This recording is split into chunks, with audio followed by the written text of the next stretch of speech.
I just got back from Connecticut. That's where I went for the 4th of July trip to New England. It was a family vacation, like to visit family there. So to sum up the trip, we didn't do a whole lot of super exciting stuff. 4th of July was kind of, I wouldn't say low key, but we all, we just grilled out, ate well, whatever. Relaxed, yep. So I ate well throughout the trip. What else? What interesting happened? I went fishing. Did you catch a fish? I did. I caught a fish. Do you have a photo of it? I think I might have some photos. Is it your profile picture on any social media? No, it is okay, not. I didn't know for sure. I haven't updated my social media for a sure. while. But actually, maybe that'd be impressive. You think? I think so.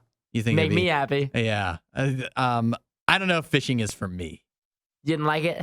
Yeah. I just don't think I enjoy prying a hook out of a live fish's mouth. That is the worst part. That's not something that really getting the hook out of it. It's not worth the rest of it to me. Did you do it? I did it. Yeah. I just don't think I did it multiple times. Actually, I caught a couple fish. I just don't think and forget about putting a worm on a hook. Also, not something that I particularly call me.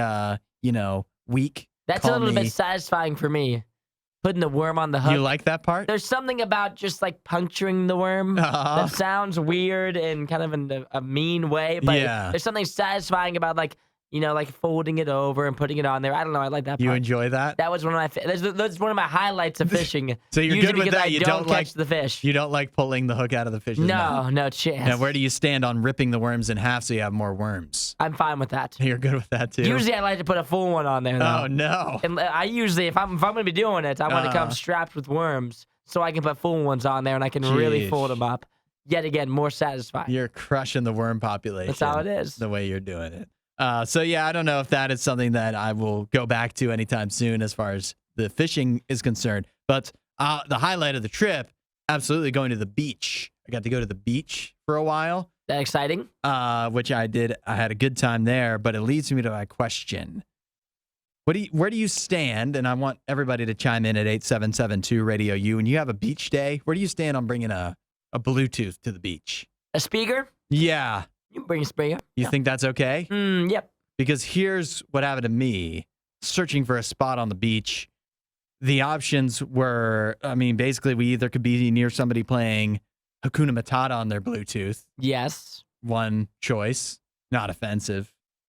Or like, how do I put it? Like graphic, we're getting it on music. Okay, got it. Yeah. Setting the mood at the beach. Yeah, but like with a lot of, expletives, just like aggressive like music. Really graphically explaining what's going to happen. Not like relaxing music. No. Not at all. Not like not laying what by I the would beach. consider that way. Got it. And so those two were kind of competing in a way.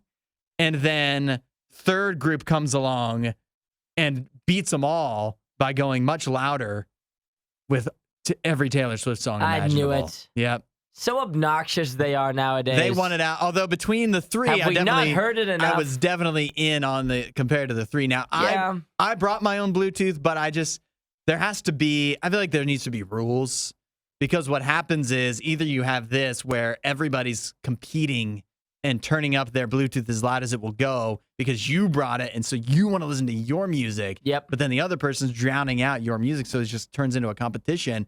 But then if you don't bring a Bluetooth at all, then you're just at the mercy of everybody else, and you don't want that.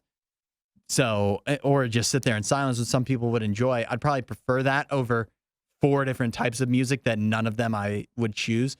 So I don't know. I just feel like we need some rules. We need some kind of boundaries. Usually for me, it's like if you got to read the room of like who's surrounding you. Mm-hmm. And so when you're picking the music to play on your speaker, you need to look around you to see who's around. Yeah. To see like what could be appropriate things to play. Oh, so are you saying that the person with the getting it on music was trying to send a message? I think that they should have read the room better. Yeah. It seems as if they did not read the room. They looked over at you. Maybe that's what they thought that you would want them to play. That's what I wanted to hear, yeah. How did they know? Usually you would read the room, see there's children around. If it's mainly adults, maybe we don't play Hakuna Matata. I don't know. I feel like I think the way you point your speaker matters. Yeah. I think that if you have like a huge, big speaker, then number one, you need to turn it down. You can't be doing full volume at the beach. That's crazy talk. It just needs to be loud enough. That's what Taylor Swift crew is doing. Yeah, it needs to be loud enough. They enough. thought, who could possibly not want to listen to this? Yeah, exactly, which is never the case. Yeah. There's always a large group of people that don't like your music.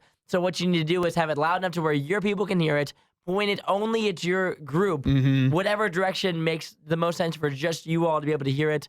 And then also make sure that the music you're playing seems appropriate for all audiences surrounding. Yeah. But the most important thing is don't blare the volume. Yeah. You can always blare RadioU, though, and that's not going to make anybody upset. 100%. All the way up. Wasn't that a great Riot clip? While you're here, you should watch more of our videos and subscribe so you don't miss what we do next.